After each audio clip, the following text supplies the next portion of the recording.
જય હિન્દ, જય ભારત મિત્રો. હવે આપણે ભણવાનું છે આજ વિજ્ઞાનનો એક નવો ટોપિક લીધો છે કે તત્વ અને પરમાણ્વીય દળ એનું શું હોય એ. બરાબર, એકદમ શોર્ટ વિડીયો છે, આપણે 2 મિનિટનો શાંતિથી જોઈ લીધો.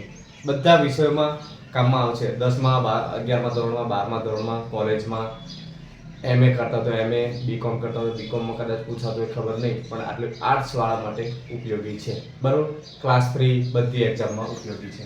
તો હાઇડ્રોજનનો પરમાણ્વીય દળ શું છે? 1, કાર્બનનો 12, નાઇટ્રોજનનો 14, ઓક્સિજનનો 16, સોડિયમનો 23, મેગ્નેશિયમનો 24, સલ્ફરનો 32, ક્લોરીનનો 35.5 અને કેલ્શિયમનો 40. ફરીથી એકવાર જોઈ લઈએ.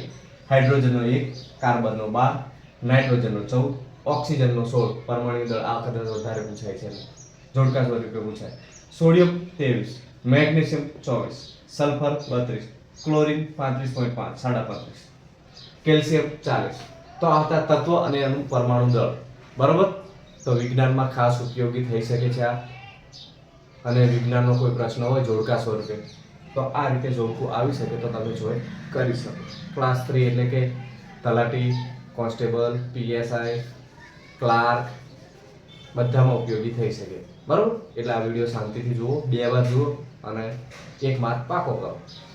જય હિન્દ, જય ભારત.